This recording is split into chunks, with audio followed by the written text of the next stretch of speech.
Once again, welcome back to Channel Z. As usual, every Wednesday we are here to give you the latest updates on world of sport, not only the Gambia but world of sport. I normally have it with Mohammed Manjang. Good to have our CEO back. That Mr. Jack. Welcome back to the Gambia and welcome back to the channel. Jërëjëf, thank you very much. Ñu delluwaat back fii si biir di Channel Z as usual ak mas co-host with Mohammed and also our able CEO nga xam ne dafa tukki woon waaye thank God delluwaat na back to the country. Ñu welcome ko back home here in the Gambia and welcome back to the company. Mohammed, ñu bàyyi la nga nuyu rek den ñu dem xooli the latest development on world of sports and also we have to welcome back our CEO. For sure. Assalamualaikum mbokk yi ñu leen naa nuyu ku nekk sa tur ak sa sant ñu leen naa wax ne welcome back to another episode with Channel Z. We are always excited to bring you latest news from all over the world, especially when it comes to African players, Gambian players that are doing very well in the global world. It's always good to showcase and express this feeling of football and soccer in general, because when it comes to football, we all know Africans, we love football, and we are a big part of football, not just Africa but globally. Yeah. All right, thank you very much, Kidi Mohammed Manjang. Why lu ñu def rek mooy bala ñu na indil the headlines. We must have to go, by our main sponsor. That's Zach's bet. A short commercial break with Zadbek, and we're back here in the channel. All right, thank you very much. After a short commercial break with Zadbet, one of the leading betting companies in the Gambia, just check on their odds, check on their website, then you will see for yourself and you The difference. The difference between Zadbet and other betting companies. All right, thank you very much. On the headlines today, the press release from the Ministry of Youth and Sport. Update on the Independent Stadium. Temporal approval from CAF. Sunjay ko fu nañ hol the Gambia under 17 exit spark concern. Jamono ndaw yi dañ talk, out of 4 games, they only managed to win 1 game. That was a very poor result. Dinañ ñëw si loolu. Then Sunjay ko foofu noonu dañ dem xooli Gambia home base ama start nañ seen training section foofu si biir lii ama goal ama project bi ahead of Gambia clash against the Algeria in the CHAN qualifier. From there dañ xool the BST Galaxy Pamoudou ama soxna ku nga xam ne we all see ne he deserve a call up to the Gambian national CHAN team ñu nga xam ne war nañu play against ñi dem Algeria on the 3rd of May 2025 at the Independent ama Stadium. From there dinañu xool a mother pride, a story of Yankuba Minteh's dream. Dinañu xool loolu, a touching story of Yankuba ama Minteh. From there dinañu xool kii di Luka Modric, Mbappé, Sadio Mane ñu nga xam ne jamono bi they into investment ñu nga xam ne rek ne now they are ownership of clubs foofu si biir lii di ama Europe. From there dinañu xool life after football, why player must invest in business to secure their future. Lu nga xam ne is very important, especially our Gambian players. They must listen to the story or they must read the story. From there, the UEFA Champions League. Yesterday, Barca was beaten 3-1, but they qualified. A sweet one. Today, we have Real Madrid against Arsenal. Nobody knows what happens tomorrow. Mohamed, li mooy headlines yi fii si biir li channel. Jërëjëf Mbaye, headlines yi nekk na loo xam ne interesting na trop because the stories of the likes of Yankuba Minteh, is a very touching story. Absolutely. This mayor bi no si doomam and doomam bu ko nekk grade 7. Ko ne maa nekk footballer. Te dama la génne si coono boobu. yaa am jàkkaat la woon. Yaa am jàkkaat la woon waaw. Gis mu nekk si coono boobu noonu yow nga détermine ne kii yow maa ko génnee si lu nekk nii te yàlla def na mu am ñu ko dafa nekk lu touching story daal waaye ba tey ni ko gën a yaatal waaw ni ko gën a yaatal absolutely inshallah and I know for sure that many players that are playing now they have similar story. Thank you very much. We once used to have another profile with Lamin Diallo Beck with the same yaayam ni la meroon moo ko génnee si lii Our players are tried. Yeah. Okay, away from that, a press release from the Ministry of Youth and Sport dated on the 11th of April 2025 announced that the Confederation of African Football (CAF) has granted temporary approval for the use of the Independence Stadium in Bakau after inspections conducted on the 9th of April. Lii mu nekk ay very good news for Gambian football as Gambia is yearning for another qualifier in the championship against Algeria. Mu nga xam ne rek dina nekk on the 3rd of May. ñu amee temporal approval. Lii mu nekk lu nga xam ne rek it's a very good move for Gambian football. For almost 4 years, the national team, only category, the female team, the child team, the under 17, the under 20, can play back home at the Independence Stadium. Luckily, we are back at the Independence Stadium, and that's next month. Well, that is a news that every Gambian football fan loves to hear. Ñëpp bëgg nañoo gisaat suñu boys yi ak suñu girls yi di play in national stadium bi because we miss to see their action on the field, on the pitch.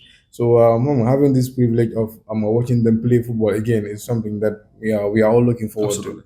But tamit bro, temporal ban bi kañ moo nekk wax bi. There are rules and regulations book of guide. We all know that Gambia is about Gambia play against Burundi in September. So hopefully, according to the information we got, they will develop it.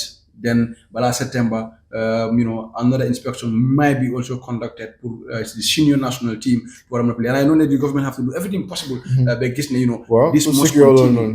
They need to do everything possible to see that league continue because temporal ban bi rek tamit so déggee temporal time la jox rek mën nañoo jege ñëwaat ñu naan okay temporal ban bi close nañ ko so we are looking for permanent lift pour ñu am access to watch our guys play again on our national stadium because that is what we are all looking forward to, not a temporal lift on the ban. We want to see a permanent lift on the ban actually. So, I can't wait to go to the national stadium. Absolutely. 3rd of May. Oh my goodness. All right, thank you very much, Mohammed. Away from that, we hold the Gambia under 17. Buga xam ne rek ne spark concern. Buga xam ne rek ne time for change in the youth football sector. The Gambia, disappointing show at the under 17 tournament in Morocco has once again raised a serious question about the national team preparation, player selection, coaching structure. These are all things. It counts I a think lot. they have to come back. Guys talk whole structure thing. Ndax pick nañ the right players, ndax am nañ the right people to lead this youth sector. So these are all things I think it's time when they come back they have to evaluate this thing, talk, go back to the drawing board, restructure our youth sector because without the youth sector I see Gambia nowhere. Yeah, of course. The youth football that is where everything starts from. So if again a youth football is not strong, it's not okay, then where is our football going to? Because the youths are the future leaders. So I'm UT, di play competition you many our under 17 qualified championship bini nga dem fofu out of 4 games nga win bena. That is a very bad performance. And we all see the potentials in them. ñëpp gis nañ ne am nañ players yoo xam ne they are very good, am nañ potential bu mag waaye tamit defin boobu mu fa grassroots level boobu mu fa support bi and training bi ak all that because I think that counts a lot. So we are yearning for under 17 championship or qualifier and I think we have to start earlier. Apparently, the other thing also we have to encourage the government, put an MRI machine in a base here. We select almost 500 kids. You put them MRI testing them. You will in trials you hold. But you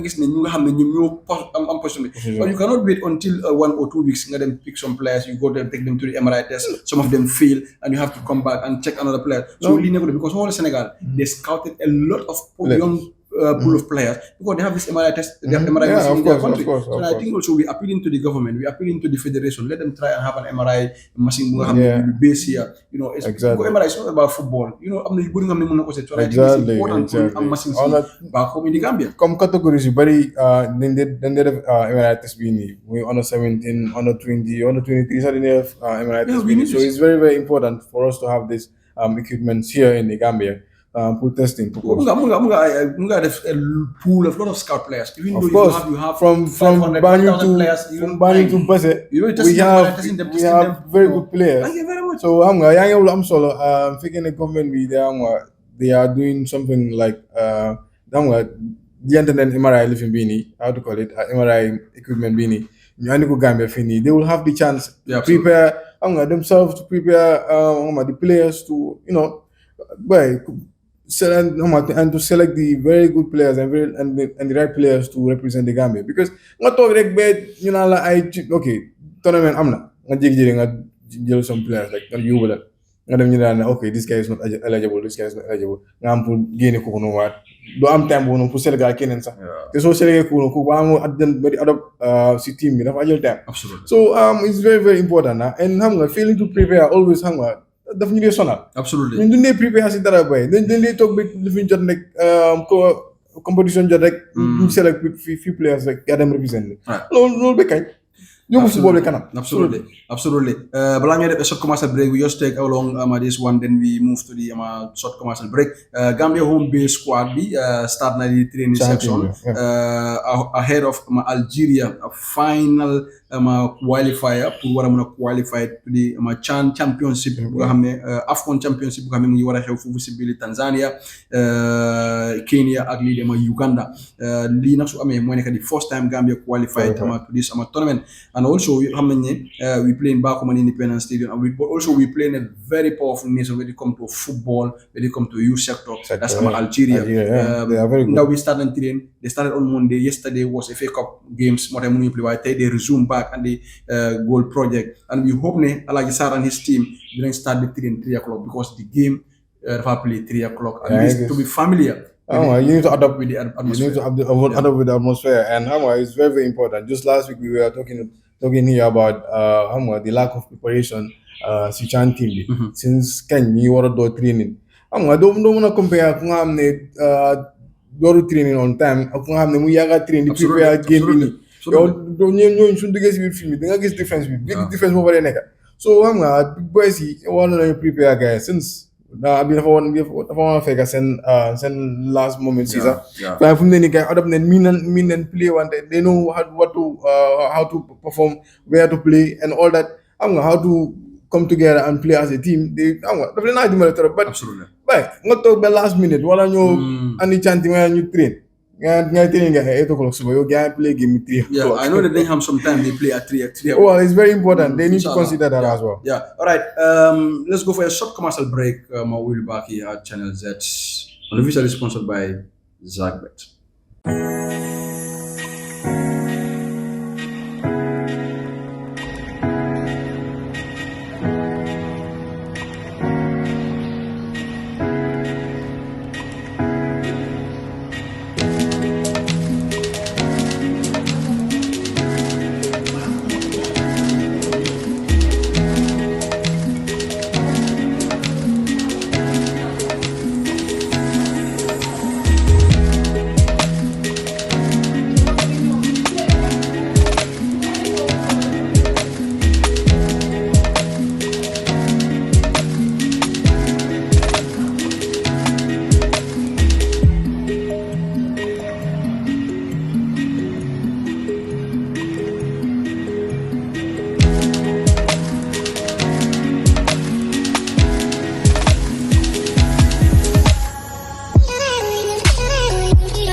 Alright, thank you very much. Away from that, BST Galaxy Pamodu Sohna ku nga xam ne rek ne we feel ne he deserve a call up. Pamodu was former Real de Banjul player.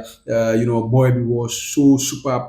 Mu jógee fi dem foofu noonu si biir Morocco gis nañu sigul interview boo xam ne Pamodu am na ko ak ñi dem Alkamba waxtaan na live in Morocco lan moo tax mu dellusiwaat back in the Gambia because dafa boo delluwaat jëlaat doole this time around penetrate in Europe. One of the best player, one of the best player I can say one of the best player is Pamodu.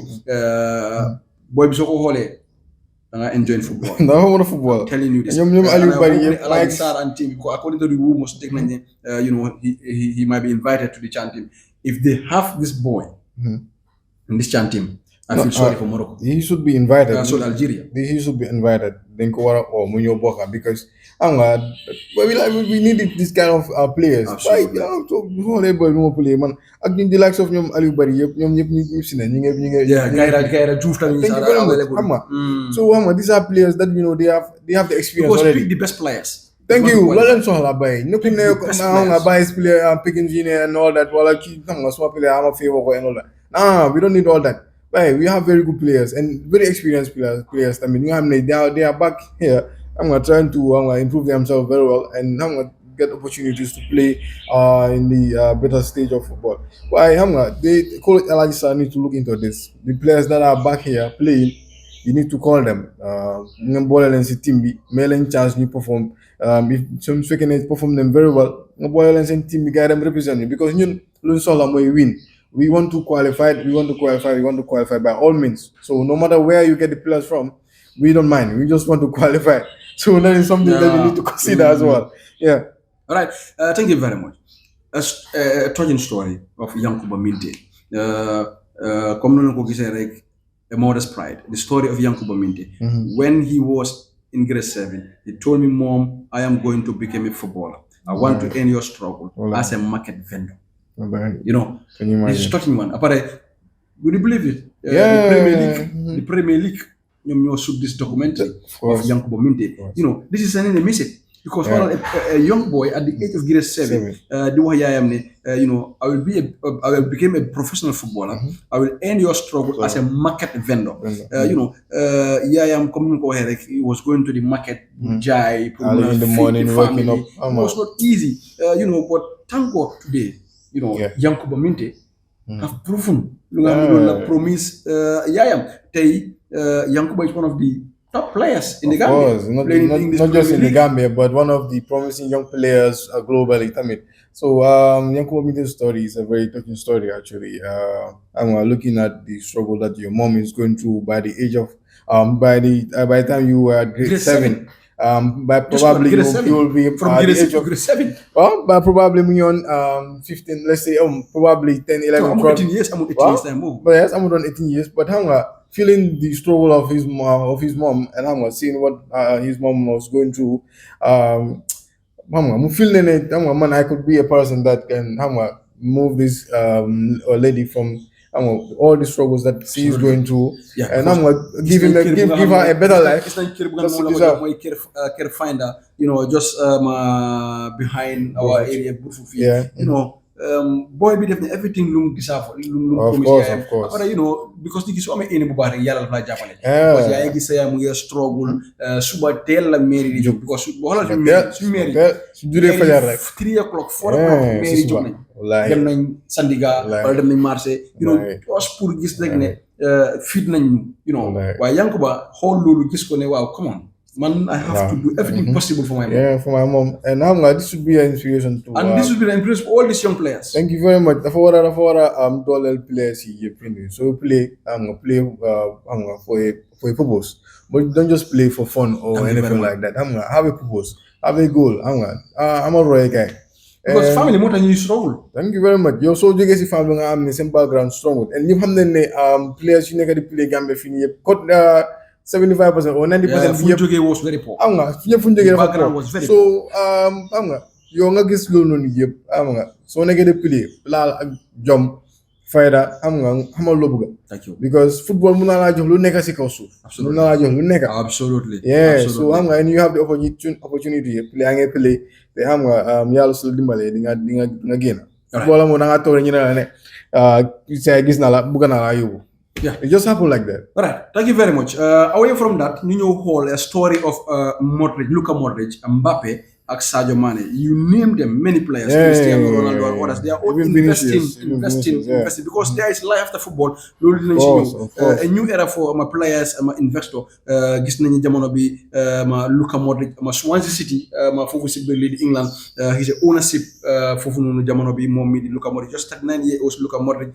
You know, try to consider Amlulu because there is life after football. Of course. You know, Holy Kid Mbappe, Momit AS Can, Fofu lead France. Momit General club foofu si biir lii dem France 26-year-old Real Madrid for wara bi moom it pour invest a lot in football invest ci boppam ñu xool kii di Sadio Mané moom it mu invest foofu si biir lii dem France mu jël ñu di Bruges foot 18 because lii mu ngi wone ne they have to invest they have to do something because xaalis bi tey mu ngi ñëw bu baax a baax ëllëg kasi biir ndax baax boobu dinañu because we have seen a lot of stories on this players yu nga xam ne you know after their playing career some of them are struggling some of them even feed their family which is very sad and I think this is very important for players you know when you are in your peak try to do something that you know because football at the age of 35 let me say 35 maximum 35 you know you are off. You're off, and thank you very much, May, for clarifying that.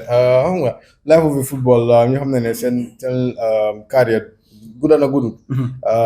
Young Chris, when you want to try the league, at the age of 39 to 40 years, you perform the league at their best, and those are players that you have. Send more than bari out on see football league.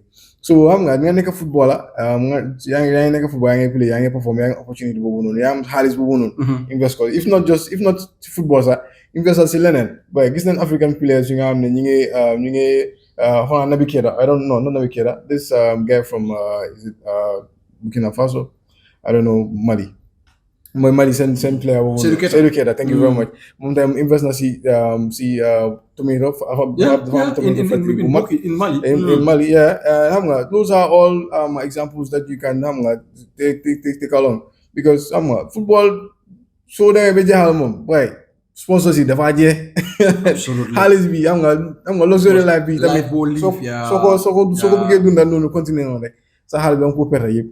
So, as a footballer, you need to start thinking of life after football. It's very, very important. All right, let's go to this life after football. Why players must invest in business to secure their future? Because this is very, very, very important. Because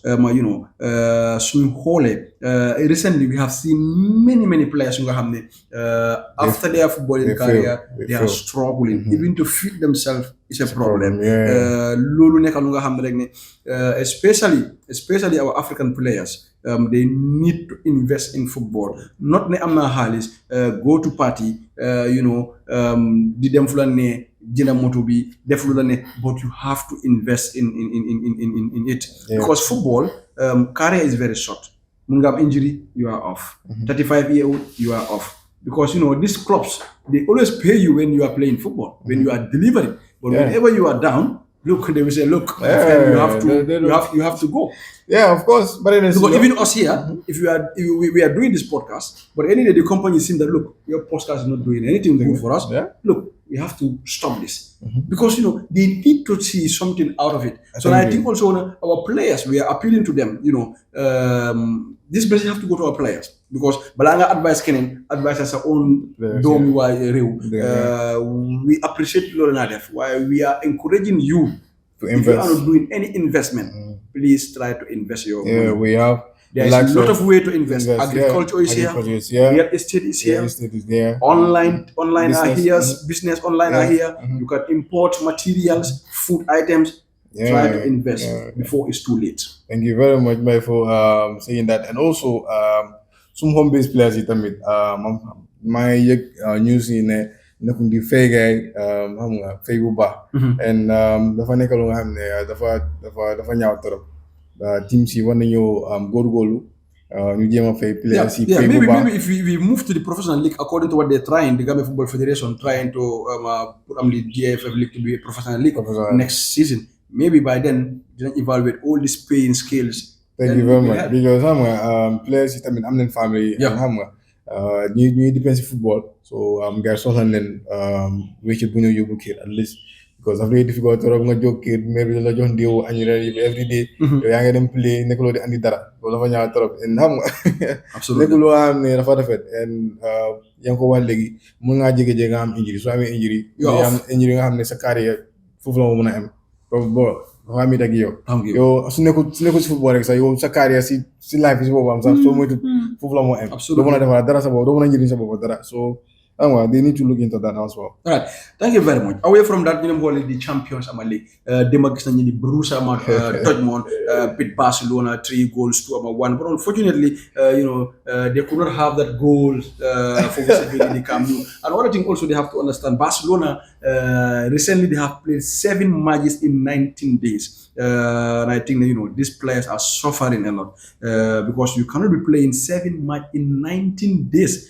Because these players are machines. They are human beings. So for now, they have to be considered these things. Because I could see after the game, Rafinha and others, they stretch their legs inside the pitch because could be after the game, Petty need rest. All of them need rest. So, while Dortmund, I knew that Dortmund will fight for this because Dortmund is a very good team. It's an attacking team. And they are playing at home. Thank you very much. So this is a message for those people thinking that Real Madrid, cannot overcome this tie. What I saw yesterday, really is a wake-up call for Arsenal. They have to do anything possible to see what, obstacle of this Real Madrid team. If Dortmund can attack, the way they attack against Barcelona, I was 4, Arsenal is 3. Yeah, and we all know what Real Madrid can do. Yeah, on their best night. Thank you very much. So, game C day, man, I was really surprised. Because even Real also fall to this trap because they are complaining that they play more games. Yeah, of course. I think teams are complaining. They are not getting more time to rest. Within 24 hours, 48 hours, I'm getting game we play. But can you imagine? You rest within, let's say, even one day. And the following day, I them figure out the next day, I them play. It doesn't make sense, bro. These people are players. They are human beings. They are not machines, like you call it.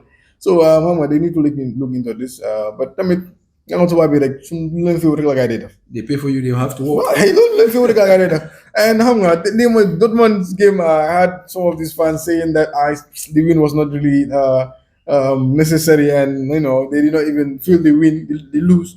But a win is a win. And it's hard for Dortmund, to be honest. Yeah, and Dortmund, honestly, what the kind of game they played yesterday, if I thought they played that game at Camp Nou, they would have, at least scored 2 goals or probably more at Camp Nou. But we all see, we also that too much. We also that another one make it more difficult for them. Bro, no, I mean you guys were given an own goal. Yeah. It's because of the own goal. Have fun in Germany. No, it was a very interesting game, and also the game of Paris Saint-Germain and PSG. How do you call it? And Aston Villa PSG. Oh, it was a very interesting game. Yeah, tutti Parito. Hey, tutti Parito. Yeah, because man, I doubt Paris team. No, why? Don't doubt Paris. You Paris the flood the whole bagaste. Where Barca is rest 100%. Well, when Real Madrid Barcelona, let's come to Real Arsenal. Both the big game. That's Real Madrid Arsenal. For me, I predicted 5-2 against Real. Real having 5, Arsenal having 2 goals. Well, honestly, I don't know how the game is going to end up today. Being a Real Madrid fan and knowing the kind of game we played against Arsenal inside Arsenal is something else. So I'm waiting to be surprised today. Probably. Don't be surprised. You just play 5 minutes. Arsenal score 1. It's possible because my defense line they are struggling actually, and no Camavinga. No Camavinga. We have very good. Our players are back. Tchouaméni is back. Ceballos is back, and I'm waiting to see miracle happen inside Bernabeu. Like we always say, 90 minutes inside Bernabeu is a very long time. And today Arsenal will also test what it's like to be in Bernabeu, and then it will have first-hand experience. In 2006 they were there. They beat Real 1 goal. It's not the same. That was the best Real Madrid team. Arsenal were having the best team by then. Thank you very much. Yes. All right. Thank you very much. My channel Z. Everybody's waiting for this game. Arsenal versus Real Madrid. Send in your comments. Tell me your predictions in the comment section. Let us know what you think of today's game. And also, we'll be giving out maybe some tickets for Gambia versus Algeria here. But you have to subscribe on our channel. You also have to like our page on Zagbet on Facebook. If you do that, you might be lucky. And TikTok, you might be lucky, to be given a ticket to watch Gambia versus Algeria. Comme ma wax rek mooy ne soo like channel bi mooy ma channel Z on YouTube. Nga like my page bi and also our TikTok follower. Dinañ jël all those names game gasu Gambia Algeria dinañ leen jox ticket ngeen dem seetaan lii di match bi Gambia versus Algeria on the 3rd of May. Kon li lañ amoon fii si biir lii di ama channel Z ñu ama jox leen dig daje will back here on next week on Wednesday. But before that you also have to watch our short commercial. Thank you very much. Keep betting with Zagbet. Bye-bye. Finding a betting platform that really delivers is like hitting the jackpot. Literally, with Zaxbet, it's all right here on my hand. Bet with Z.